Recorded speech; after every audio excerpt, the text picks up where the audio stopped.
দুনিয়া একটা মোহ, এই মোহের পেছনে মানুষেরা ঘুরছে, বিবি বাল বাচ্চা এর পেছনে ঘুরছে। অথচ এই বিবি বাল বাচ্চা কিয়ামতের দিন মুসিবত হয়ে দাঁড়াবে মানুষের জন্য। একটা মোহর মধ্যে মানুষ পড়ে আছে, খেল তামাশার ভিতরে পড়ে আছে। আল্লাহ পাক বলছেন, কুল মাতাউদ দুনিয়া কালিলুন ওয়াল আখিরাতু খায়রুল লিমান ইত্তাকা। বলো, দুনিয়ার সমস্ত সম্পদ খুবই নগণ্য, আর যে ব্যক্তি পরকালকে বিশ্বাস করে, পরকালের কামনা করে, সেই খোদাভীরু লোকদের জন্য পরকাল হচ্ছে প্রকৃত আবাসস্থল। সেই জায়গাটাই হলো আসল জায়গা। ওই জায়গার জন্য কিছু তৈরি করতে হবে। কোরআনে কারিমে রব্বুল আলামিন বলছেন, আরাদিতুম বিল হায়াতিদ দুনিয়া মিনাল আখিরাহ ফামা মাতাউদ দুনিয়া ফিল আখিরাতি ইল্লা কলিল। তোমরা কি পরকালের জীবনের বিনিময় এই দুনিয়ার জীবনটাই বেশি পরিতুষ্ট হয়েছো? অথচ দুনিয়ার জীবনের সুখ সম্পদ তো পরকালের তুলনায় খুবই নগণ্য। পরকালের সুখ অনেক বেশি, পরকালের দুঃখটা অনেক বেশি, সুখটাও অনেক বেশি। পরকালটা স্থায়ী, সুতরাং দুনিয়ার মোহে না পড়ে পরকালের জন্য জীবনটাকে পরকাল ভিত্তিক জীবন তৈরি করো। আল্লাহ পাক বলছেন, ফাম্মা মান তাগা ওয়া আসারাল হায়াতাদ দুনিয়া ফাইন্নাল জাহিমা হিয়াল মাওয়াব। অতঃপর যে ব্যক্তি বিদ্রোহ করেছে এবং দুনিয়ার জীবনকে অগ্রাধিকার দিয়েছে, তার জায়গা হচ্ছে জাহান্নাম। জোরে বলেন নাউজুবিল্লাহ। যে ব্যক্তি আল্লাহর সঙ্গে বিদ্রোহ করেছে আর পরকালের জন্য পাথর জোগাড় করে নাই, দুনিয়াকে অগ্রাধিকার দিল, পরকালকে ভুলে গেল, তার জায়গা হলো জাহান্নাম। ওয়া আম্মা মান খাফা মাকামা রাব্বিহি ওয়া নাহান নাফসা আনিল হাওয়া ফাইন্নাল জান্নাতা হিয়াল মাওয়া। আর যে ব্যক্তি আপন প্রভুর সামনে উপস্থিত হওয়াকে ভয় করেছে এবং আপন প্রবৃত্তিকে লালসা মুক্ত করেছে, লালসার হাত থেকে রক্ষা করেছে, আল্লাহ রব্বুল আলামিন কিয়ামতের দিন তার জন্য রেখে দিয়েছেন জান্নাত। তার জন্য কোন জায়গা? জান্নাত। আমাদেরকে পরকাল ভিত্তিক জীবন যাপন যদি করি, তাহলে কবরের জবাবগুলি খুব আসান হবে। আর যদি পরকাল ভিত্তিক জীবন যাপন না হয়, কবরটা মুসিবত হয়ে যাবে। হযরত ওসমান রাদিয়াল্লাহু তাআলা আনহু কবরের কাছে গিয়ে খুব কাঁদতেন। সাহাবায়ে কেরাম প্রশ্ন করেছেন, হুজুর, রাসূল করিম সাল্লাল্লাহু আলাইহি সাল্লাম যখন জান্নাত ও জাহান্নামের ওয়াজ করেন, তখনও তো এত বেশি আপনি কাঁদেন না, যত বেশি কাঁদেন কবরের কাছে এসে, কারণ কি? হযরত ওসমান রাদিয়াল্লাহু তাআলা আনহু বলতেন, আমার সাথীরা, আমি আমার হাবিবের কাছে, আল্লাহ রাব্বুল আলামিনের রাসূলের কাছে আমি শুনেছি, এই কবরটাই হলো প্রথম স্টেশন, এই কবরটাই হলো প্রথম ইমিগ্রেশন কাউন্টার। এই জায়গায় কেউ যদি ধরা পড়ে যায়, কারো যদি চার্জশিট হয়ে যায়, সব জায়গায় ধরা পড়ে যাবে। হাসরে, মিজানে, সিরাতে কোনো জায়গায় নাজাত পাবে না। আর এই কবরটা যদি কেউ মুক্তি পেয়ে যায়, মিজান, সিরাত, হাসর সব জায়গা থেকে আল্লাহ তারে ভালোভাবে পার করে দিবেন। এটা হলো আসল জায়গা, মারাত্মক জায়গা, খুব মারাত্মক জায়গা। আমি এটাকে ইমিগ্রেশন কাউন্টার বলেছি আমার ভাষায়। ইমিগ্রেশন কাউন্টার, যারা বিদেশ ভ্রমণ করেছেন তারা জানেন। লন্ডন যাবেন, আমেরিকা যাবেন, সৌদি আরব যাবেন, যে কোনো বিদেশে যাবেন, গেলেই পাসপোর্ট তারা দেখবে। পাসপোর্টে আপনার ন্যাশনালিটি কোনটা সেটাই তারা জানতে চাইবে। আপনি কোন দল করেন এটা তারা জানতে চাইবে না। আপনি কোন ভাষায় কথা বলেন তাও তাদের জানার দরকার নাই। প্রথমেই তারা আপনার ন্যাশনালিটি দেখবে, আপনার আইডেন্টিটি কি তারা জানতে চাইবে। তারপরে যদি স্যাটিসফ্যাক্টরি হয়, আপনাকে ভিসা দিয়ে ভেতরে ঢুকবার ব্যবস্থা করে দেবে। আর যদি তারা স্যাটিসফাইড না হয়, তাহলে আপনাকে মেহমানখানায় ঢুকানো হবে গ্রেফতার করে। কবর হচ্ছে এ ধরনের একটি ইমিগ্রেশন কাউন্টার। কবরের ভিতরে মানুষ যখনই রাখা হবে সঙ্গে সঙ্গে দুজন ফেরেশতা আসবে। কবরের কাছে যারা এসেছিল দাফন হয়ে যাওয়ার পর এই লোকগুলি 40 কদম যেতে যতক্ষণ লাগে এর মধ্যেই দুজন ফেরেশতা এসে যাবে, এসে জিজ্ঞেস করবে মান রব্বুকা, তুমি কোন দল করতে? ওটা তাদের জানার দরকার নাই। চাকরি কিসে করতেন ওটা জানার দরকার নাই। ব্যবসা করতেন না চাকরি করতেন প্রয়োজন নেই। প্রথমেই জিজ্ঞাসা করা হবে ন্যাশনালিটি, প্রথমেই জিজ্ঞাসা করা হবে তার ন্যাশনালিটি সম্পর্কে, তার আইডেন্টিটিটা কি, এবং সেটাকে সত্যায়িত করার জন্য বোঝার জন্য 3টি প্রশ্ন। প্রথম প্রশ্ন মান রব্বুকা ওয়া মা দীনুকা ওয়া মান নাবিয়ুকা, তোমার রব কে, তোমার দ্বীন কি, তোমার নবী কে। যদি এই ব্যক্তি বেঈমান হয়, মুনাফিক হয়, সে বলবে হায় হাতা লা আদরি, হায় হাতা লা আদরি, জানি না আমার রবকে, আমি জানি না। তোমার দিন কি, দিন কারে কয় বুঝি না। এরপরে আল্লাহর নবী জনাবে মুহাম্মদ রাসূলুল্লাহ সাল্লাল্লাহু আলাইহি ওয়াসাল্লামকে দেখানো হবে, বলা হবে মা কুনতা তাকুলু ফি হাদার রাজুল, এই ব্যক্তি সম্পর্কে তোমার ধারণা কি নিকে, বলবে আমি চিনি না। নাউযুবিল্লাহ। বাস, এরপরে তার যা হবার তাই শুরু হয়ে যাবে। আর যদি বান্দাটা মুমিন হয়, প্রশ্ন করা হবে মান রব্বুকা, জবাব দেবে রব্বি আল্লাহ, আমার রব আল্লাহ রাব্বুল আলামিন। ওয়া মা দীনুকা, দীনুনা ইসলাম, আমার দিন হচ্ছে ইসলাম। এরপরে আল্লাহর নবীকে দেখানো হবে। কয়েক রকমের বর্ণনা আছে, কোন বর্ণনায় আছে হুজুরের আকারে দেখানো হবে, অথবা রাসূলকে সরাসরি দেখানো হবে। বলা হবে মা কুনতা তাকুলু ফি হাদার রাজুল, এই লোকটি সম্পর্কে ধারণা কি। মুমিন ব্যক্তি বলবে হাদা নবিয়ুনা মুহাম্মাদুর রাসূলুল্লাহ সাল্লাল্লাহু আলাইহি ওয়াসাল্লাম, ইনি আমার তো সেই নবী মুহাম্মাদুর রাসূলুল্লাহ সাল্লাল্লাহু আলাইহি ওয়াসাল্লাম। আমরা যেন এই রকমের জবাব দিতে পারি, আল্লাহ কবুল করো। সকলে জোরে কোন আমিন। জবাব হয়ে যাওয়ার পর গায়ব থেকে আওয়াজ আসবে ফাফরিশু বিল জান্নাতি ওয়ালবিসু বিল জান্নাহ, ও আমার ফেরেশতারা আমার এই বান্দাকে জান্নাতের পোশাক পরায়া দাও আর কবরটাকে জান্নাতের বিছানা বিছায়া দাও। জান্নাতের পোশাক পরায়া দাও, জান্নাতের বিছানা বিছায়া দাও। ইলা মাদ্দা বাসারিহি, তার চোখের দৃষ্টি যতদূর যায় কবরটা ততটা প্রশস্ত করে দাও। এরপর বেহেশতের পোশাক পরাইয়া বেহেশতের বিছানা বিছায়া ফেরেশতা বলবে নম কানাউমুল উরুস, ঘুমিয়ে যাও। দুলামিয়া যেমন বাসর সজ্জায় নতুন বউ নিয়ে আরামে ঘুমায়, এরকম আরামে ঘুমায় যাও। ইলা ইয়াউমিল কিয়ামা, কিয়ামত পর্যন্ত ঘুমায় থাকো, আরামে ঘুমিয়ে থাকবে। এরপরে সিংগায় ফুৎকার হবে, সিংগার ফুৎকারের আওয়াজে তার ঘুম ভেঙে যাবে।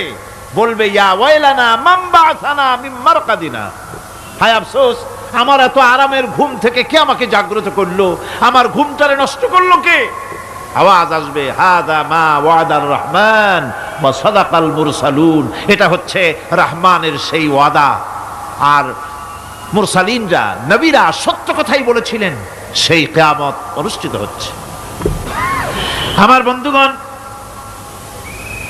সেজন্য এই দুনিয়ার মোহে পড়ে থাকলে পরে দুনিয়ায় যারা অগ্রাধিকার দিবে দুনিয়াকে পরকালের তুলনায়, জবাব দিতে পারবে না কবরের ভিতরে গিয়া। আর যারা পরকালকে অগ্রাধিকার দিবে, দুনিয়ার চাইতে পরকালকে বেশি অগ্রাধিকার দেবে, আর আল্লাহর ভয় কলিজার ভিতরে রাখবে, কবরের জবাব সঠিকভাবে দিতে পারবে, কিয়ামতের দিন আল্লাহ রাব্বুল আলামিন তাদের জন্য জান্নাত দান করবেন। জোরে বলেন আমিন। দুনিয়াটা হচ্ছে দুনিয়া যেখানে আমরা আছি। আমি আগেই বলেছি দুনিয়া হচ্ছে আদনা শব্দ থেকে এর উৎপত্তি হয়েছে, তুচ্ছ নিকৃষ্ট, এটার দাম নাই, এটার মূল্য নাই। হযরত ইবনে কাইয়িম রাহিমাহুল্লাহ নাওয়ারাল্লাহু মারকাদাহু ওয়া জাআলাল জান্নাতা মাথওয়াহু।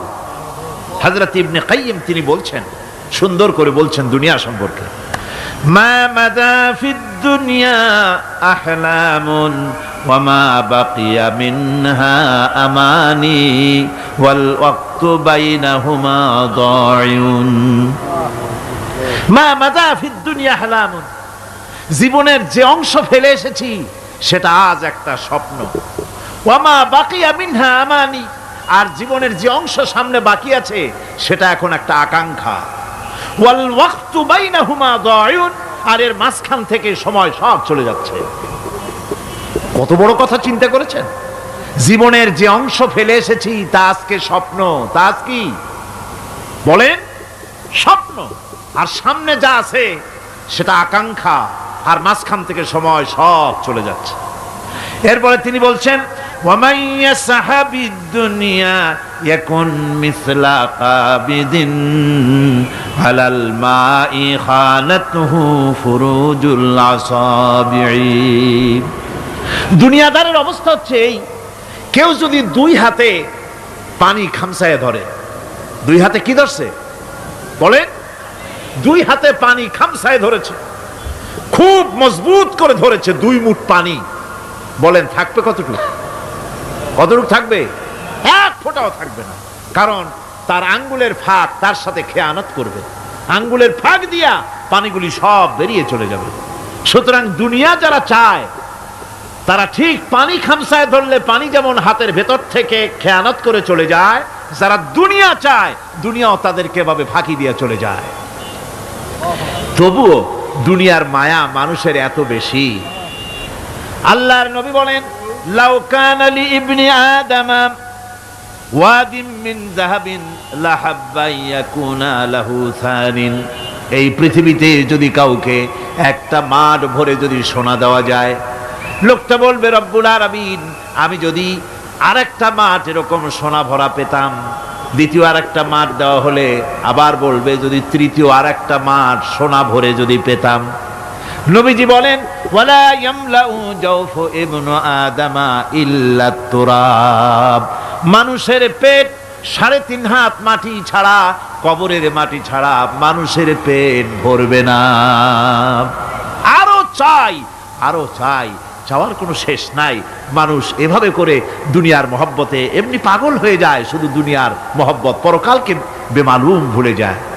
আমি কিন্তু এই কথা বুঝাতে চাই নাই যে পরকালের মহব্বতে, পরকালের ভয়তে বা পরকালের জন্য দুনিয়া আপনি বাজার ঘাট, বেচা কিনা, ব্যবসা বাণিজ্য সবকিছু ভুলে যান, না তা নয়। ভুল বোঝার কোনো কারণ নাই। পরকালকে অগ্রাধিকার দিতে হবে, মানে দুনিয়াটা চিরস্থায়ী জায়গা নয়। চিরস্থায়ী হচ্ছে কোনটা? আখিরাত। চিল্লা এখন কোনটা? সুতরাং এখানে যা করতে হবে, আখিরাতে জবাবদিহিমূলক জীবন যাপন করতে হবে। আপনি ব্যবসা করবেন, ওজনে কম দিতে পারবেন না। আপনি খাদ্যে ভেজাল দিতে পারবেন না, চুরি করতে পারবেন না, ডাকাতি করতে পারবেন না, জেনা করতে পারবেন না, বদমাশি করতে পারবেন না, মদ খেতে পারবেন না, সন্ত্রাসী হতে পারবেন না, হাইজ্যাকার হতে পারবেন না, চাঁদাবাজ হতে পারবেন না, মুনাফাখোর হতে পারবেন না, আপনি চোরা কারবারি হতে পারবেন না, ঘুষখোর হতে পারবেন না, সুদখোর হতে পারবেন না। এই সব কাজ পরকালকে বিশ্বাস করলেই এ সমস্ত কাজ থেকে মানুষ বিরত থাকতে পারে। কথা ঠিক কিনা? এটাই হচ্ছে পথ। সুতরাং এই পৃথিবী থাকবে না, এটা কি চিরকাল থাকবে না? এর একটা পরিসমাপ্তি ঘটবে। যেমন করে সারা বছর লেখাপড়া করার পর কলেজে, বিশ্ববিদ্যালয়, মাদ্রাসায়, হাই স্কুলে, সব জায়গায় সারা বছর লেখাপড়া করার পর যেমন পরীক্ষা দেওয়ার একটা দিন আসে, সারা বছর ব্যবসা করার পর হিসাব নিকাশ করার যেমন একটা সময় আসে, সারা মাস চাকরি করার পর বেতন পাওয়ার যেমন একটা দিন আসে, সারা জীবন চাকরি করার পর পেনশন পাওয়ার যেমন একটা সময় আসে, অনুরূপভাবে এই দুনিয়া যেদিন শেষ হয়ে যাবে, আল্লাহ নির্ধারিত সময় শেষ হয়ে যাওয়ার পর একটা সময় আসবে যখন আল্লাহ রব্বুল আলামিন সব শেষ করে দিবেন, লন্ডভন্ড হয়ে যাবে, কিছুই থাকবে না। কোরআনে কারিমে আল্লাহ সব বলেছেন, কোরআনে সব আল্লাহ বলে দিয়েছেন। আল্লাহ পাক বলেন এই পৃথিবীর সব কেমন ভাবে ধ্বংস হবে তার চিত্র আল্লাহ পাক কোরআনে কারিমে তুলে ধরেছেন। ইযাস সামাউ ফাতারাত وإذا الكواكب انتثرت وإذا البحار فجرت وإذا القبور بعثرت। যখন আকাশসমূহ দীর্ণ বিদীর্ণ হয়ে যাবে, তারকাগুলি বিক্ষিপ্ত হয়ে ছিটকে পড়বে, আর সমুদ্রগুলি উচ্ছ্বসিত হয়ে পড়বে, কবরগুলি সব তার ভেতরে যা আছে উদ্গীরণ করে দেবে, তারকাগুলি স্থিমিত হয়ে যাবে। এরপরে সমস্ত আকাশগুলি কাতাইয়িস সিজিল্লিল কুতুব, কিতাবের পৃষ্ঠার মতো একটার পরে একটা ঠাস ঠাস করে পড়তে থাকবে, চূর্ণ বিচূর্ণ হয়ে ভেঙে চুরে একাকার হয়ে যাবে। পাহাড়গুলিকে উড়িয়ে দেওয়া হবে, চন্দ্র এবং সূর্য একাকার হয়ে যাবে। আল্লাহ রাব্বুল আলামিন বলেন, ফাইযা বারিকাল বাসার ওয়া খাসাফাল কমার ওয়া জুমিআশ শামসু ওয়াল কমর। চক্ষু যখন বিস্ফারিত হয়ে যাবে, চাঁদ যখন তার আলো হারিয়ে ফেলবে, সূর্য যখন তার আলো হারিয়ে ফেলবে, চাঁদ আর সূর্য সব একাকার হয়ে যাবে, সেই সময়ের অবস্থাটা কি চিন্তা করো। মানুষ হয়রান হয়ে দৌড়াদৌড়ি করবে। ওয়াহুমিলাতিল আরদু ওয়াল জিবালু ফাদুক্কাতা দাক্কাতান ওয়াহিদা। জমিন এবং পাহাড়গুলির মধ্যে আল্লাহ রাব্বুল আলামিন সংঘর্ষ বাঁধিয়ে দিবেন, পাহাড়গুলি ভেঙে চুরে টুকরা টুকরা হয়ে যাবে, পাহাড়গুলি উঁচু করে জমিনের উপরে আছাড় মেরে আল্লাহ রাব্বুল আলামিন ভেঙে চুরে চুরমার করে দিবেন। সুবহানাল্লাহ। ওয়া তাকুনুল জিবালু কালইনিল মানফুস, পাহাড়গুলো পেঁজা ধোনা তুলার মতো করে উড়িয়ে দেওয়া হবে, পাহাড় উড়ে যাবে। সুবহানাল্লাহ পড়ো।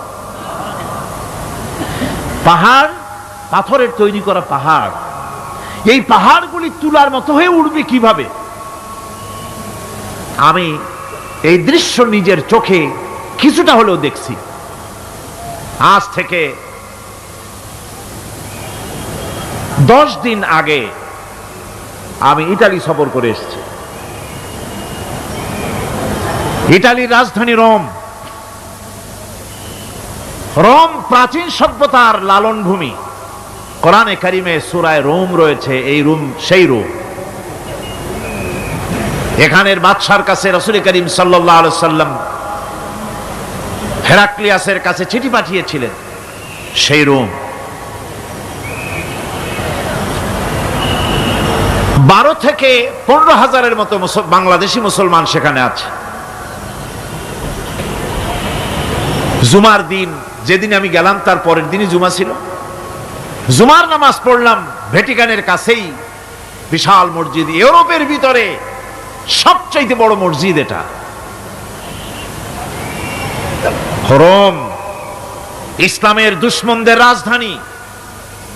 সেইখানে যখন আযান হচ্ছে আশহাদু আন্না মুহাম্মাদার রাসূলুল্লাহ, আমার অনুভূতির কথা আপনাদেরকে বোঝাতে পারবো না, কি অনুভূতির সৃষ্টি হয়েছে আমার ভেতরে। ভ্যাটিকানের পোপ এক পাশে, কিছু দূরেই ভ্যাটিকান, ওটা হচ্ছে গোটা পৃথিবীর সমস্ত খ্রিস্টানদের কাবা, ভ্যাটিকান। তার পাশেই বিশাল মসজিদ, সেখানে নামাজ পড়লাম। চিন্তার ভেতরে আসলো আল্লাহ রাব্বুল আলামিন তার হাবিবের নাম, তার তাওহীদ, তার রিসালাতকে কিভাবে বিশ্বময় ছড়িয়ে দিলেন। আবু জাহেল চাইছিল মুহাম্মদ সাল্লাল্লাহু আলাইহি ওয়াসাল্লামকে স্তব্ধ করে দেবে মক্কার জীবনেই। কত বদনাম, সাহের, কাহেন, কাযযাব, শায়ের, নাউযুবিল্লাহি মিন যালিক, কত গালাগালি করলো। আর আল্লাহ শুনালেন, হাবিব চিন্তার কোনো কারণ নাই, ওয়া রাফা'না লাকা যিকরাক, আমি আপনার প্রশংসা বিশ্বময় ছড়িয়ে দেব। সুবহানাল্লাহি ওয়া বিহামদিহি। রোম প্রোগ্রাম শেষ করে আমাকে তারা নিয়ে গেল, যেটা আমি বলছি সফর কাহিনী শোনাবার সময় এটা না, যেহেতু এর সঙ্গে প্রাসঙ্গিক সেজন্য বলছি। পাহাড় কেমনে তুলার মতো হয়ে উড়বে তার নজির দেখেছি। রোম শহর থেকে 300 মাইল দূরে, 300 কিলোমিটার দূরে নেপোলিয়ান বোনাপার্ট তার বাড়ি, এবং ওটা তার নামে একটা প্রভিন্স।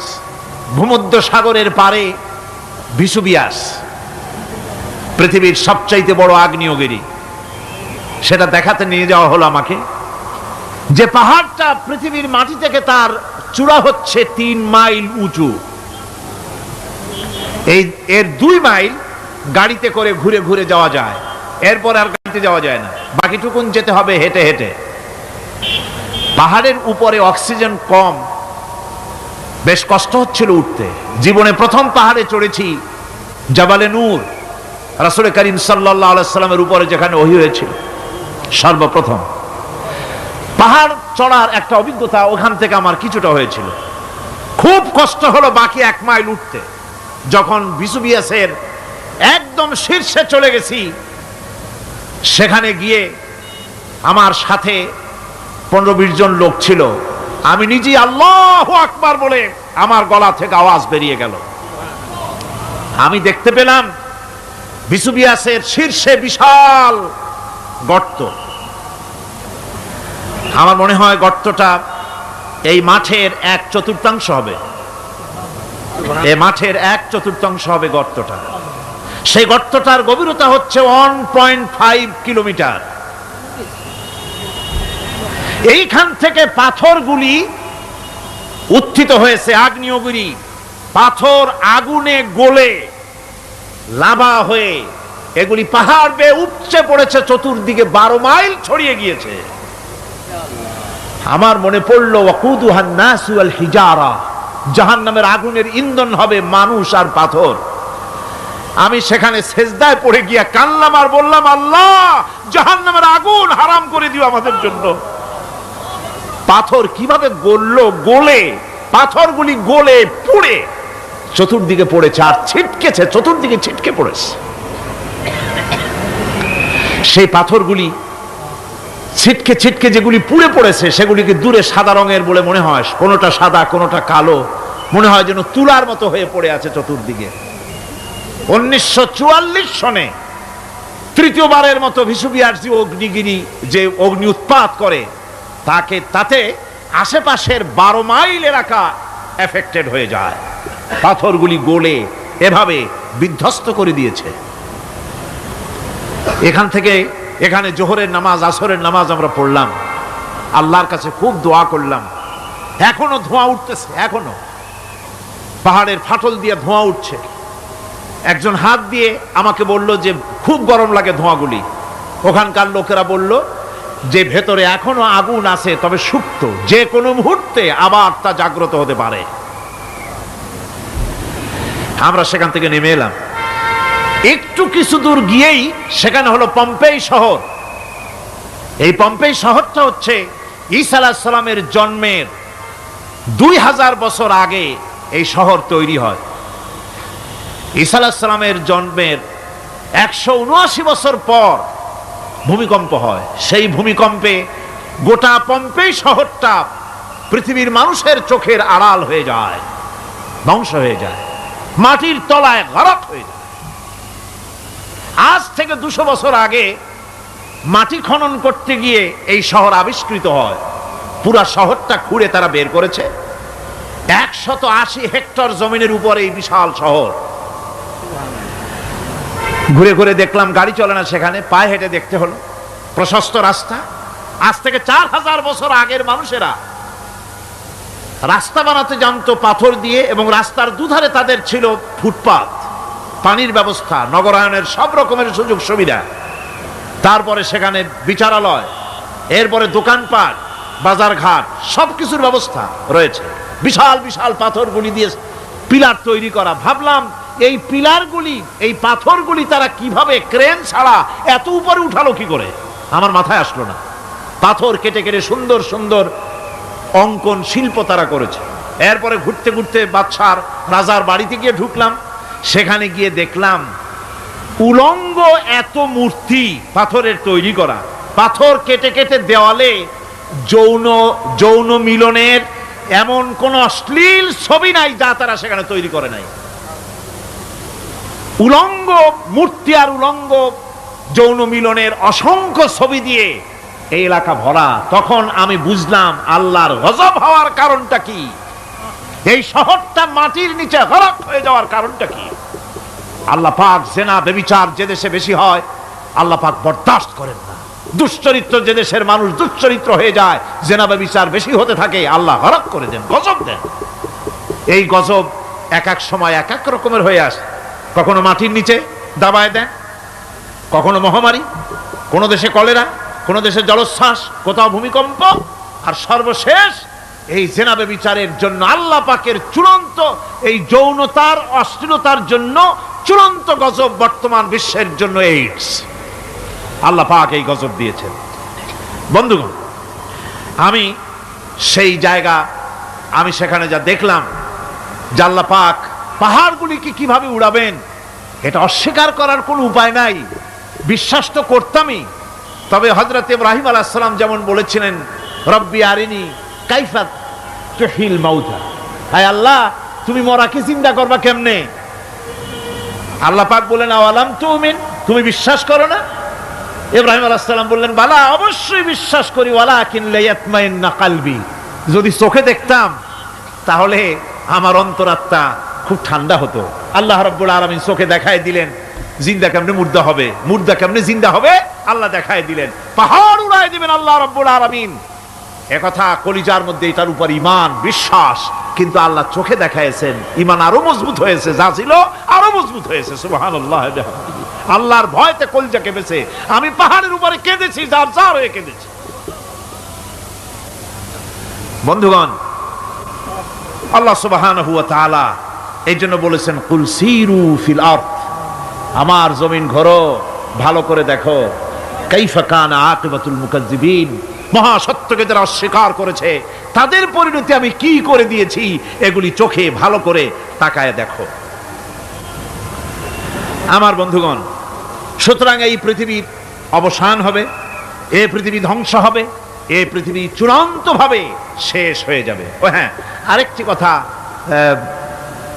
বলতে হয়, সেটা হচ্ছেই যে এই রোম থেকে আরেকটু দূরে 900 মাইল দূরে হচ্ছে সিসিলি। 900 মাইল দূরে, সেখানে এই সিসিলি মুসলমানেরা শাসন করেছিল 350 বছর। সেই সিসিলিতে রয়েছে 360টা মসজিদ মুসলমানদের করা। সমস্ত মসজিদগুলি আজ তালা বন্ধ, একটা মসজিদও খোলা নাই।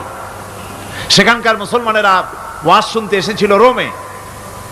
আমি তাদের জন্য পরামর্শ দিয়েছি যে গভর্নমেন্টের কাছে তোমরা দাবি জানাও যে অন্তত একটা মসজিদের দরজা আমাদের জন্য খুলে দাও। রোমের অবস্থানরত প্রবাসী বাংলাদেশি মুসলমানেরা আমাকে বলেছে, তাদের অনেকের বাড়ি চট্টগ্রামেও আছে, আমাকে বলেছে তাদের চোখে পানি আসছে বলার সময় যে চিরঙের তাফসির মাহফিল যখন আসে কলজাটা কাঁদতে থাকে যাওয়ার জন্য। তো যাওয়া তো সম্ভব না এত দূর থেকে, আমাদের সালাম বলে দিবেন যত লোক আসবে, আর আমাদের জন্য দোয়া করতে বলবেন যেন এই রোমের ভিতরে আমরা ইসলামের আদর্শের ভিত্তিতে আমরা যেন চলতে পারি। আপনারা দোয়া করুন তাদের জন্য। ভাইরা আমার, এই পৃথিবী একদিন পরিসমাপ্তি ঘটবে এবং আল্লাহর দরবারে আমাদেরকে উঠতে হবে এবং সেখানে আমাদের বিচার হবে। সেখানে আমাদের কি হবে? বিচার হবে। আল্লাহ পাক বিচারটাকে নির্ভুল করার জন্য, সঠিক করার জন্য প্রত্যেকের গলায় আমলনামা ঝুলায় রাখছেন। এখানে রেকর্ডের ব্যবস্থা করা হয়েছে।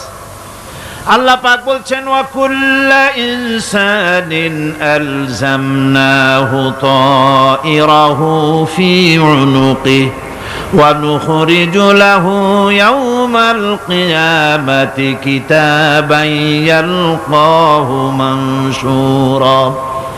আল্লাহ পাক বলেন, প্রত্যেকের ভালো মন্দ কর্মফল, কর্মলিপি আমি তার গলায় ঝুলায় রেখেছি।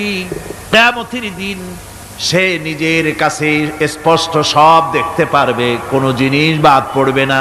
তার গলায় তার আমলনামা ঝুলানো আছে, সব রেকর্ড হতেছে। আমরা যা করছি সবগুলি রেকর্ড হয়ে যাচ্ছে। বর্তমান বিজ্ঞানীরা আবিষ্কার করেছে যে মানুষের শরীরের ভিতরে ডিএনএ আছে, রক্তের ভিতরে ডিএনএ, এটা একটা কোড। মানুষের রক্তের ভিতরে ডিএনএ আছে। যেমন তার ব্রেনের ভিতরে কতগুলি কোষ আছে, এক একটা কোষ এক এক ধরনের কাজ করে, অনুরূপভাবে তার শরীরের ভিতরে রক্তের ভিতরে ডিএনএ আছে। এই ডিএনএটা কি? এই ডিএনএটা হচ্ছে, এই ডিএনএ একটা কম্পিউটারের মতো কাজ করতেছে। লোকটা কি করবে, কোথায় যাবে, সে ভালো হবে মন্দ হবে কি হবে, সব তার ডিএনএর মধ্যে রেকর্ডকৃত আছে। এটা বোঝার জন্য একটা সুন্দর দৃষ্টান্ত দেওয়া যায়। যেমন এই কাগজটাকে আপনারা মনে করুন একটা গাড়ির একটা ব্লুপ্রিন্ট, একটা গাড়ির ব্লুপ্রিন্ট। এখানে লেখা আছে গাড়ি কিভাবে তৈরি হবে। এই কাগজটা নিয়ে ঘরের মধ্যে রেখে দিলেন। এখন এই কাগজটা থেকেই অটোমেটিক গাড়ির উইন্ডো তৈরি হলো, শিল তৈরি হলো, গাড়ির বডি তৈরি হলো, চেসিস তৈরি হলো, টায়ার তৈরি হলো, ইঞ্জিন তৈরি হলো, ব্যাটারি তৈরি হলো, পেট্রোল নিল, আর কোনো রকমের ড্রাইভার ছাড়াই গাড়ি চলতে আরম্ভ করলো। এই কথাটা যদি মনের মাথার মধ্যে আনতে পারেন যে এটা কিভাবে হইতে পারে, এতে লেখা অনুযায়ী যেভাবে হওয়া যদি সম্ভব হয়, অনুরূপ ভাবে মানুষের রক্তের ভিতরে ডিএনএ এরা আবিষ্কার করেছে। এর ভিতরে মানুষের ভালো মন্দ, কোথায় যাবে, কি করবে, সব কিছু এর মধ্যে রয়েছে। কোরআনে কারিমে আল্লাহ রাব্বুল আলামিন, আমি গত বছরও বলছিলাম যে বিজ্ঞানের আবিষ্কার যত বাড়বে, কোরআন বোঝা মানুষের জন্য তত সহজ হবে। কোন সুবহানাল্লাহ। কোরআন বোঝা মানুষের জন্য তত সহজ হবে। সুতরাং মানুষের গলার সাথে আল্লাহ পাক বলছেন যে একটা আমলনামা আমি ঝুলাই দিয়েছি তার গলার সাথে, সে যা করতেছে ওখানে সব লিপিবদ্ধ হচ্ছে, কম্পিউটারাইজড, কম্পিউটারের মতো এগুলি সব গ্রহণ করতেছে।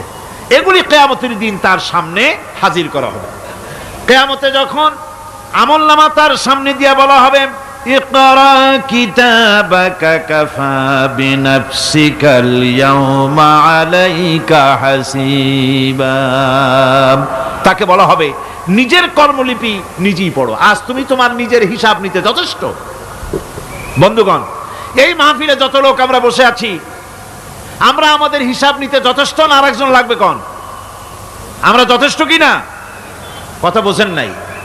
আমি বলতে চেয়েছি এটা, আমরা যদি এখন চোখ বুঝে চিন্তা করি যে পিছনের জীবনে কি করেছি, মনে পড়বে নাকি পড়বে না?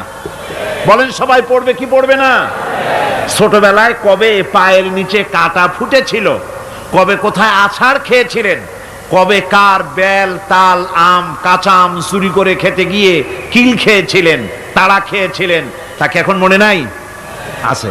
তাহলে কিল, ওই তাল বেল চুরি করতে গিয়ে যে কিলটা খাইছিলেন সেটাও মনে আছে, ভালো মন্দ সব মনে আছে। তাহলে কোন হোটেলের রুমে কি করছিলেন, কোন স্কুলে কোন কলেজে কি করছিলেন, তারপরে জীবনে ছোট বড় ঘটনাগুলি চোখ বুঝতে মনে পড়বে না?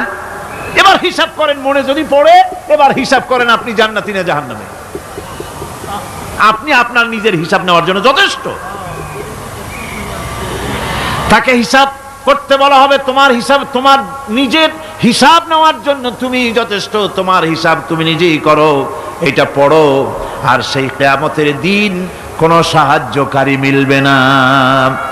লান তানফাকুম আরহামুকুম ওয়ালা আওলাদুকুম ইয়াউমাল কিয়ামা। লান তানফাকুম, কিয়ামতের দিন কোনো ফায়দা হবে না, অবশ্যই কোনো ফায়দা হবে না, কোনো উপকারে আসবে না। কিয়ামতের দিন তোমার সন্তান, তোমার স্ত্রী, তোমার মাল, তোমার সম্পদ কোনো উপকারে আসবে না। কিয়ামতের ময়দানে সেদিন সব তোমার সাথে বিচ্ছেদ করবে, সব পালায় যাবে।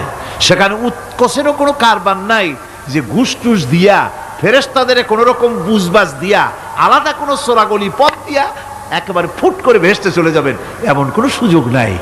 অনেকে বলে, হুজুর এমন কিছু দোয়া শিখায় দেন যাতে ওই সব জেহাদ, বোমা এগুলি খুব ভয় পাই, ওসব রাস্তা টাস্তা না, খুব সহজে কিছু দোয়া দুরুদ করিয়া আস্তে করে জান্নাতে চলে যাওয়া যায়, এরকম একটা দোয়া, এরকম একটা পথ বলে দেন। আমি বলি, ভাই এরকমের কোন চোরাগলি আমার রাসূল আবিষ্কার করতে পারেন নাই। আল্লাহর পয়গম্বরের ওই ধরনের কোন পথ আবিষ্কার করতে পারেন নাই। সেখানে কিয়ামতের দিন কাউকে উৎকোষ গ্রহণ করার কেউ নাই, উৎকোষ দেওয়া যাবে না। আর উৎকোষ দিবি নেবা কি? আপনার কাছে কিছু নাইও, থাকলেও নেওয়ার কেউ নাই। এই দুনিয়ায় ফাঁকিবাজি করে বহুত কিছু করা যায়, কিন্তু কিয়ামতের মাঠে এগুলি কিছুই চলবে না। আল ইয়াওমা লা ইয়ানফাউ মালুন ওয়ালা বানুন, কিয়ামতের দিন ধন, সন্তান, সন্ততি আর সম্পদ কোনো কাজে লাগবে না। সেদিন শুধু আমল যদি ভালো হয় কাজে লাগবে, আমল খারাপ হবে সব শেষ হয়ে যাবে।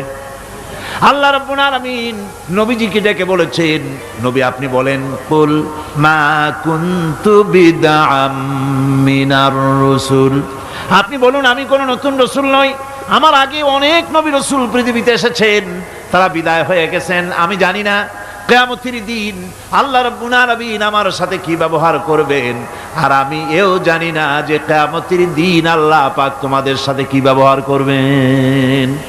এই আয়াত নাজিল হওয়ার পর আল্লাহর হাবিব তার মেয়েকে ডাকলেন, জামাইকে ডাকলেন, নাতিদেরকে ডাকলেন, আহলে বাইতদেরকে ডাকলেন, আর বললেন, ও আমার মেয়ে কলিজার টুকরা ফাতেমা গো শোনো, কেবলমাত্র আয়াত নাজিল হয়ে গেল, আল্লাহ পাক আমাকে শোনায়ছেন কিয়ামতের দিন আমি জানি না আমার সঙ্গে কি ব্যবহার করা হবে, আর এও জানি না যে তোমাদের সাথে কি ব্যবহার করা হবে। ও আমার কলিজার টুকরা মেয়ে ফাতেমা, কিয়ামতের দিন মুহাম্মদ সাল্লাল্লাহু আলাইহি সাল্লামের মেয়ে এই হিসাবে তোমার নাজাতের ফয়সালা হবে না। ও আমার কলিজার টুকরা নাতি হাসান আর হোসেন, কিয়ামতের দিন মুহাম্মদ সাল্লাল্লাহু আলাইহি সাল্লামের নাতি হিসাবে ফয়সালা হবে না। ও আমার জামাই হযরতে আলী, কিয়ামতের দিন আমার জামাই হিসাবে নাজাতের ফয়সালা হবে না। আমল যদি ভালো হয় ফয়সালা ভালো হবে, জান্নাতে চলে যাবে। আমল যদি খারাপ হয় কার নাতি কার জামাই দেখা হবে না। সুবহানাল্লাহ। কঠিন কিয়ামতের মাঠ, এই পরকালের বিশ্বাস যদি কলজার মধ্যে ঢোকে মানুষ ভালো হয়ে যাবে। কোন সুবহানাল্লাহ। আপনাদের দৃষ্টিতে পারবে, কথার জবাব যে দিলেন না। পুলিশে কি মানুষের চরিত্র ভালো বানাইতে পারবে? পুলিশের চরিত্র ভালো বানাবে কেডা? সেটাই তো কথা। মানুষের চরিত্র যাতে ভালো থাকে, মানুষের জন্য খারাপ কাম না করে সেজন্য পুলিশ, পুলিশ যাতে খারাপ কাম না করে সেজন্য আরো একটা ডিপার্টমেন্ট আছে না, তারা যাতে খারাপ কাজ না করে সেজন্য আর একটা আছে। এন্টি করাপশনের আবার এন্টি করাপশন আছে, তার উপর আবার এন্টি করাপশন আছে। এন্টিটার অভাব নাই। সুতরাং পুলিশ দিয়া, বিডিআর দিয়া, আর্মি দিয়া মানুষের, দেশের, জাতির চরিত্র ভালো বানানো যায় না। রাসূলুল্লাহ এ দিয়ে বানান না, এটা ইসলামের নিয়ম নয়। পুলিশ দিয়া, আর্মি দিয়া দেশের মানুষের চরিত্র ভালো বানানো যায় না। চরিত্র ভালো বানানো যায় কেবলমাত্র পরকালের ভয় দিয়া। কি কিসের ভয় দিয়া? ওই যে মক্কার জীবনে ওই সমস্ত মানুষগুলি যারা চুরি করত, ডাকাতি করত, জেনা করত, বদমাশি করত, যারা শয়তানি করত, যারা মানুষকে খুন করত, এই মানুষগুলি এত ভালো হয়ে গেল, যারা চুরি ছেড়ে দিল, ডাকাতি ছেড়ে দিল, জেনা ব্যভিচার ছেড়ে দিল, এত ভালো হয়ে গেল, পৃথিবীর মধ্যে সেরা মানুষ তারা হয়ে গেলেন। জোরে বলেন সুবহানাল্লাহ। নবীর সাহাবীরা পৃথিবীর শ্রেষ্ঠ সন্তান, নবীর সাহাবীরা পৃথিবীর সেরা মানুষ, তাদের চাইতে সেরা মানুষ নবীদের পরে আর কেউ হতে পারে না। জোরে কোন সুবহানাল্লাহ। নবীর পরে পৃথিবীতে শ্রেষ্ঠ মানুষ কারা? সাহাবায়ে কেরাম রিদওয়ানুল্লাহি তাআলা আলাইহিম আজমাইন। ওনারা তো কুফরের মধ্যে ছিলেন, শিরকের মধ্যে ছিলেন, চুরি, ডাকাতি, জেনা, ব্যভিচার এমন কোন পাপ নাই যা করা হয়নি। তারপরে যখন আল্লাহর নবীর কাছ থেকে তাওহীদ, রিসালাত ও আখিরাতের দাওয়াত পেলেন, কি সোনার মানুষ এক একজন হয়ে গেলেন। সুবহানাল্লাহ। যারা ছিলেন নারীর সতীত্বের জম, তারা হয়ে গেলেন নারীর সতীত্বের পাহারাদার।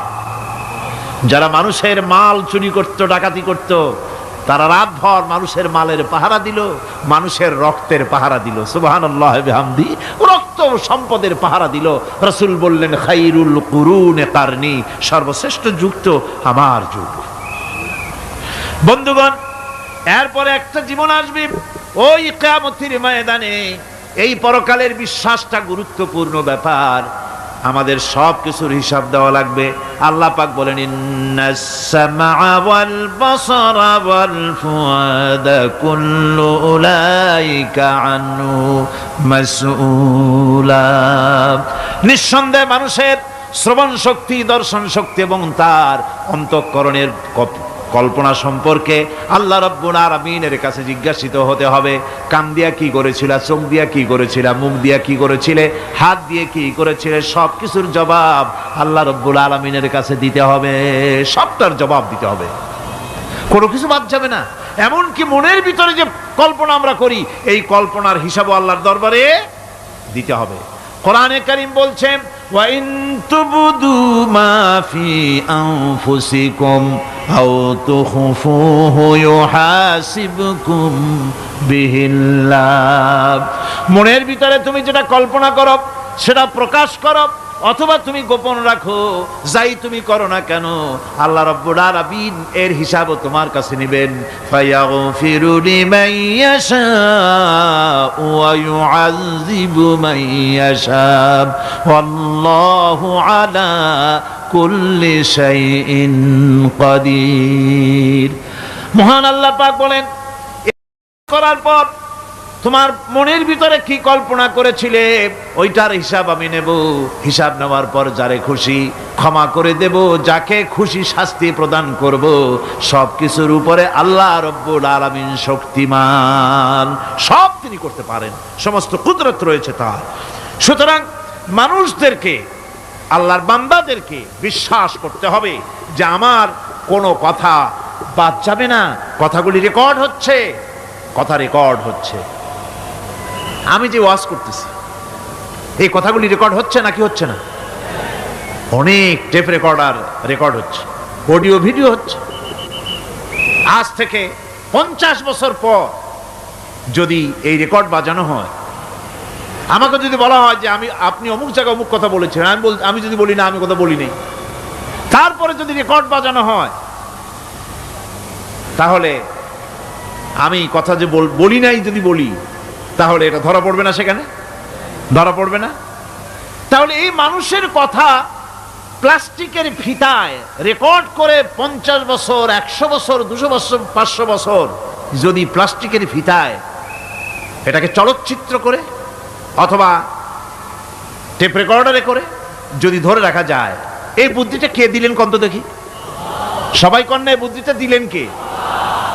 যে আল্লাহ রাব্বুল আলামিন মানুষের মাথায় বুদ্ধি দিলেন, যার দ্বারা সে মানুষের কথাবার্তা অ্যাক্টিভিটি সব ধরে রাখতে পারে। সেই আল্লাহ রাব্বুল আলামিন বুঝি আপনার আমার কথা এবং আপনার আমার অ্যাক্টিভিটিসকে তিনি বুঝি ধরে রাখতে পারবেন না কিয়ামত পর্যন্ত? পারবেন কি না?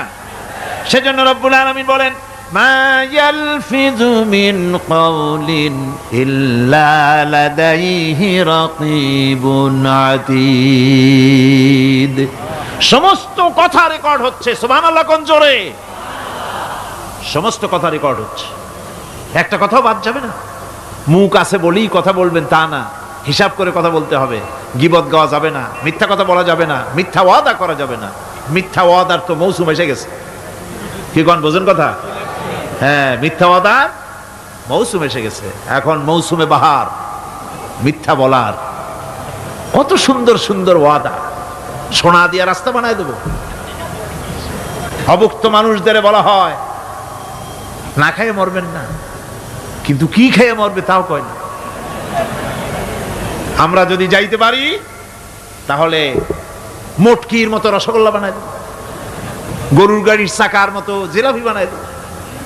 খাইতে গিয়ে হা করে চিত হয়ে থাকবে। কত রঙিন রঙিন কথা। মিথ্যা ওয়াদার সময় এসে গেছে। ভাইরা আমার,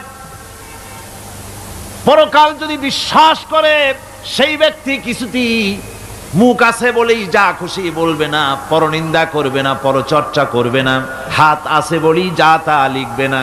ঘটনা হইল একটা, লিখলো আর একটা। কলম একটা আছে বলেই যা খুশি তা লেখা যায় না, মুখ আছে বলেই যা খুশি তা বলা যায় না, চোখ আছে বলেই যা খুশি তা দেখা যায় না। গরু খাওয়া জায়েজ করা হয়েছে বলে গরুর লেজ থেকে মাথা পর্যন্ত পাইকারি দরে সব খাওয়া যায় না। গরু খাওয়া হারাম না হালাল? হালাল। পাইকারি দরে লেজ থেকে মাথা পর্যন্ত সব খাওয়া হালাল না। ওর মধ্যে আল্লাহ কিছু হারাম রেখে দিছে, সেগুলোকে বাইসে খাইতে হবে। আল্লাহ দেখতে চান পাইকারি দরে জম্মের খাওয়া খাও না আমার হারামগুলি বাদ দিয়া খাও, নিষেধ করাগুলি বাদ দিয়া খাও। মুখ আছে বলেই যা খুশি তা বলা যাবে না, কান আছে বলেই যা খুশি তা শোনা যাবে না, চোখ আছে বলেই যা খুশি তা দেখা যাবে না, হাত পা আছে বলেই যা খুশি তা করা যাবে না। সবটার পেছনে আল্লাহ রাব্বুল আলামিনকে ভয় করা লাগবে। মহান আল্লাহ রাব্বুল আলামিন বলে, বান্দারে তোমার সমস্ত কার্যাবলী এমনকি তোমার চাহনিটা পর্যন্ত কার দিকে কি নিয়তে তাকায়ছো কেউ জানে না, আমি আল্লাহ রব্বুল আলামিন জানি। وَيَعْلَمُ خَائِنَةَ الْأَعْيُنِ وَمَا تُخْفِي الصُّدُورُ। তোমার অন্তঃকরণ কি জিনিস গোপন করে, আর তোমার চক্ষু কি লুকোচুরি খেলে, আমি টের পাই। সুবহানাল্লাহ বিহামদি। চশমার ফাঁক দিয়া কি দেখো, কারে দেখো, কি নজরে দেখো, সানগ্লাস পরিয়া, কেউ ঠিক পায় না, আমি ঠিক পাই। সুবহানাল্লাহ, জোরে কান সুবহানাল্লাহ। সুতরাং চোখের নজরের হিসাব হবে, হাতের কাজের হিসাব হবে, পায়ের চলার হিসাব হবে, আপনার বলার হিসাব হবে, মুখে যা বলেছেন, যা করেছেন, হাত পাও দিয়ে যা করেছেন, সবকিছুর হিসাব হবে কিয়ামতের দিন। আল্লাহর দরবারে সবকিছু উপস্থিত হবে, কোনো জিনিস বাদ পড়বে না। ফামান ইয়ামাল মিসকালা যাররাতিন খায়রান ইয়ারা ওয়া মান ইয়ামাল মিসকালা যাররাতিন শাররান ইয়ারা। ছোট্ট একটা ভালো কাজ যদি করো, তাও হাজির করা হবে সামান্যতম ভালো কামও তোমার বাদ পড়বে না। আর ক্ষুদ্রতম কোনো খারাপ কাজ করলে তাও উপস্থিত করা হবে, সব তোমার সামনে, কোনো জিনিস বাদ পড়বে না, সব দেখতে পাবে কিয়ামতের দিন। ভালো কাজটাও আর খারাপ কাজটাও আল্লাহর কাছে সেদিন আল্লাহ পাক মানুষের সামনে উপস্থিত করে দিবেন। আল্লাহ পাক বলছেন, সেদিন এই জমিন, তার ভিতরে যা লুক্কায়িত ছিল, জমিন সব বের করে দেবে। কান্নাহুম জারাদুম মুনতাশির। টিড্ডি, ফড়িংগুলি, পোকাগুলি মাটির থেকে যেমন বেরোয়, এ মাটির ভিতরে যা আছে কিয়ামতের দিন সব মাটি বের করে দেবে। ইযা যুলজিলাতিল আরদু জিলজালাহা ওয়া আখরাজাতিল আরদু আসকালাহা ওয়া ক্বালাল ইনসানু মা লাহা। এ জমিনকে ঝাঁকি মারা হবে, প্রবল এক ঝাঁকুনি, প্রবল এক ঝাঁকুনিতে এই পৃথিবীর মধ্যে যা কিছু আছে সব বেরিয়ে যাবে। সুবহানাল্লাহ কইতে ইচ্ছা করে না মিয়ারা? এক ঝাঁকুনিতে পৃথিবী সব বের করে দেবে।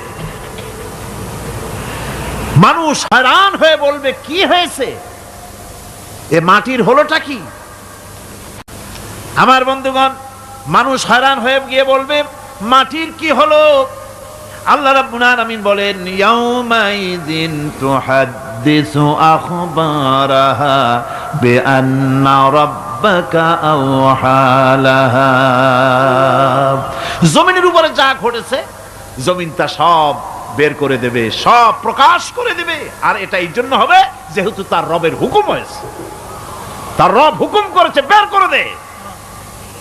জমিনের ভিতরে আছে যা সব বেরিয়ে যাবে, আকাশ ভেঙে পড়বে, পাহাড় উড়ে যাবে, জমিনের ভিতরে যা আছে সব উপরে চলে আসবে, পৃথিবীতে সব শেষ, কিচ্ছু নাই, আকাশ নাই, পাহাড় নাই, সমুদ্র নাই, সব একাকার, চন্দ্র নাই, সূর্য নাই, তারকা নাই, গ্যালাক্সি নাই, মহাশূন্য নাই, সব শেষ।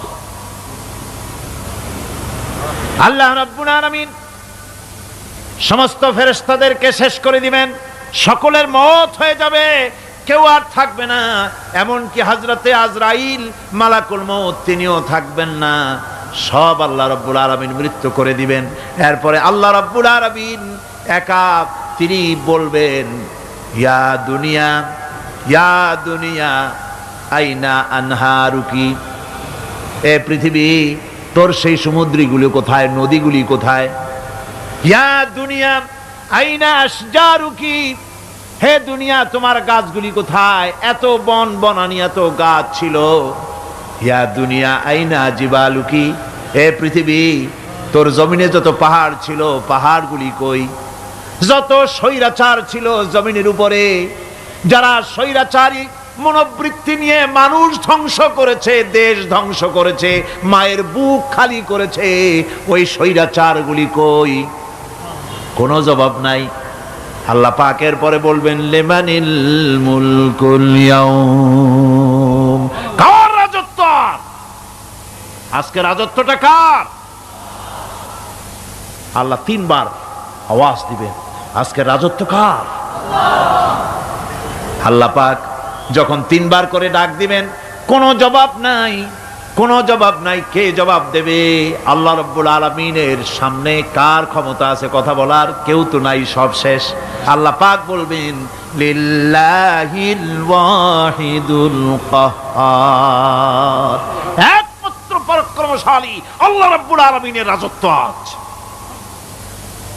সেই হাসরের মাঠে আমাদের সকলকে উপস্থিত হয়ে যেতে হবে। কেউ আমরা এখান থেকে বাঁচতে পারবো না, সবাইকে উঠতে হবে। অপরাধীরা সেখানে অসহায় হয়ে যাবে, অপরাধীরা অসহায় হয়ে যাবে। আল্লাহ পাক বলেন ফাইদা জাআতিস সাখাতু ইয়াওমা ইয়াফিরুল মারউ মিন আখিহি ওয়া উম্মিহি ওয়া আবিহি ওয়া সাহিবাতিহি ওয়া বানিহি। অবশেষে যখন কান ফাটানো আওয়াজ আসবে, এই আওয়াজ সেদিন মানুষ নিজের মা বাপ ভাই বোন সব থেকে বিচ্ছিন্ন হয়ে যাবে, সব একের থেকে আরেকজন পালায়ে যাবে, হারায় যাবে, কেউ কাউকে আর খুঁজে পাবে না। সেদিন ওই কিয়ামতের মাঠে বিভীষিকাময় দৃশ্য, মানুষ হয়রান হয়ে যাবে। মাথার 1 হাত অথবা অর্ধ মাইল অথবা 1 বিগত এতটুকুন উপরে ওই প্রকাণ্ড সূর্যটার তাপ আসবে, গুনাহগারের মাথার চান্দি ফেটে গিয়া মগজগুলি গলে গলে নাক কান দিয়ে বেয়ে পড়তে লাগবে, জিহ্বাটা কুকুরের মতো ঝুলে নাভিস্থল পর্যন্ত পড়ে যাবে, মাটিটা সূর্যের উত্তাপে তামার মতো গরম হয়ে যাবে, সারা হাসর জুড়ে আওয়াজ হবে পানি পানি পানি। মানুষেরা হয়রান হয়ে যাবে। সে হাসরের ময়দানে এই চরম কষ্টের ভিতরে আল্লাহ রাব্বুল আলামিন বলেন সেদিন 2টো ভাগ হয়ে যাবে। একদল মানুষের চেহারা আলোয় ঝলমল হয়ে যাবে, আর একদল মানুষের চেহারাগুলি কালো হয়ে যাবে। উজুহু ইয়াওমাইদিন মুসফিরাতুন দাহিকাতুন মুস্তাবশিরা ওয়া উজুহু ইয়াওমাইদিন আলাইহা গাবারা। আল্লাহ পাক বলেন এক শ্রেণীর মানুষের চেহারা হাস্যোজ্জ্বল ঝলমলে হয়ে যাবে, আর এক শ্রেণীর মানুষের চেহারাগুলি কালো হয়ে যাবে। তারহাকুহা কাতারা উলাইকা হুমুল কাফারাতুল ফাজারা। হাস্যোজ্জ্বল, স্বচ্ছন্দপূর্ণ, সুন্দর, উজ্জ্বল ঝলমলে চেহারা হবে ঈমান আনার কারণে, পরকালকে বিশ্বাস করার কারণে, আল্লাহ এবং রসুলের কথা অনুযায়ী জীবন যাপনের কারণে চেহারাটা উজ্জ্বল হয়ে যাবে। আর আল্লাহর নাফরমানি, রসুলের নাফরমানি, পরকালকে অস্বীকার করার কারণে কাফেরগুলির চেহারা, মুনাফিকগুলির চেহারা কালো হয়ে যাবে। তাদেরকে আলাদা করে দেওয়া হবে। ওয়ামতাজুল ইয়াওমা আইয়ুহাল মুজরিমুন, মুজরিমদেরকে আলাদা করে দেওয়া হবে, 2টা ভাগ হয়ে যাবে। এই চরম অবস্থা সৃষ্টি হবে কিয়ামতের ময়দানে। সেদিন রাসূল করিম সাল্লাল্লাহু আলাইহি ওয়াসাল্লাম উম্মতের জন্য সুপারিশ করবেন। সেই সুপারিশ যেন আমাদের করতে পারেন, সেজন্য আমাদেরকে তৈরি করতে হবে, সে ধরনের যোগ্য আমাদেরকে বানাতে হবে। বন্ধুগণ, এই পরকালীন জীবন, এর সম্ভাবনা, এটা যে হবে এবং সেই পরকালে আমাদের সকলকে যে উঠতে হবে, কিয়ামতে আল্লাহর কাছে জীবনের সব কিছুর জবাবদিহি করতে হবে, এই ভীতি সৃষ্টি করতে চায় আল্লাহ পাক মানুষের ভেতরে। আল্লাহ পাকের চাইতে মানুষের কল্যাণকামী আর কেউ আছে? চিল্লায় কোন আল্লাহর চাইতে, বিশ্ববাসীর সৃষ্টি জগতের কল্যাণকামী আল্লাহর চাইতে, রাসূলের চাইতে বেশি কেউ কি আছে? সে আল্লাহ পাক সব বলে দিলেন, ওপেন সিক্রেট করে দিলেন, সব গোপন ফাঁস করে দিলেন। কেমনে বিচার হবে, কেমনে কিয়ামত অনুষ্ঠিত হবে, কেমনে কি হবে, সব খুলে খুলে আল্লাহ পাক বলে দিলেন আমাদেরকে ভালো হওয়ার জন্য।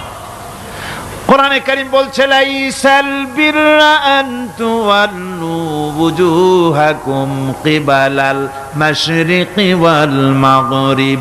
পূর্ব পশ্চিমে মাথা ঘুরানো, সার নত করা, মাথা ঘুরানো, মুখ ঘুরানো, এটাই কিন্তু সৎ কাজ এবং পুণ্যবান হওয়ার সৎ কাজ করার নেককার হওয়ার জন্য যথেষ্ট নয়, বরং ওয়ালাকিন্নাল বিররা মান আমানা বিল্লাহি ওয়াল ইয়াউমিল আখির। প্রকৃতপক্ষে সৎকারী মুমিন, ভালো কাজ করা, প্রকৃত মুমিন, সত্যিকারের ভালো মানুষ, সত্যিকারের ইমানদার হওয়ার জন্য 10টি কাজ লাগবে। কয়টি কাজ?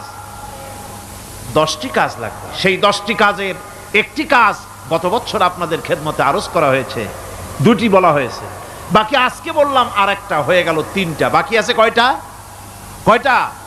7টা। বাকি আছে আরো 7টা।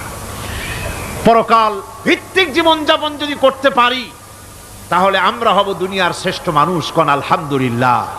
আমার দেশ, আমার জাতি, আমার school, college, university, secretariat, cantonment, রান্নাঘর থেকে শুরু করে বঙ্গভবন, দেশের সর্বত্র মানুষের ভেতরে যদি পরকালের জবাবদেহিমূলক জীবনযাত্রার অনুভূতি সৃষ্টি করে দেওয়া যায়, কিয়ামত আছে আর জবাব দিতে হবে আল্লাহর দরবারে। এই পরকালকে এভাবে বিশ্বাস করতে পারলে, ওইভাবে জীবন করতে পারলে দেশ সুখী হবে, সমৃদ্ধশালী হবে, বিপদ দূরীভূত হবে, অন্ধকারের আমানিশা দূর হয়ে গিয়ে পৃথিবীতে আবার সুন্দর সূর্য উদিত হবে। ইসলামের নতুন বার্তা নিয়ে পৃথিবীতে শান্তি আসবে, সুখ আসবে, সমৃদ্ধি আসবে, স্বাধীনতা টিকবে, সার্বভৌমত্ব টিকবে, দেশ এক সুখী সমৃদ্ধশালী সুন্দর দেশে পরিণত হবে। বাংলাদেশ হবে পৃথিবীর একটা আদর্শ দেশে পরিণত হয়ে যাবে যদি এই কথাগুলি আমরা বিশ্বাস করি আর আমল করে চলতে পারি। আল্লাহ পাক যেন সে তৌফিক আমাদের দেন। সকলে বলি আমিন।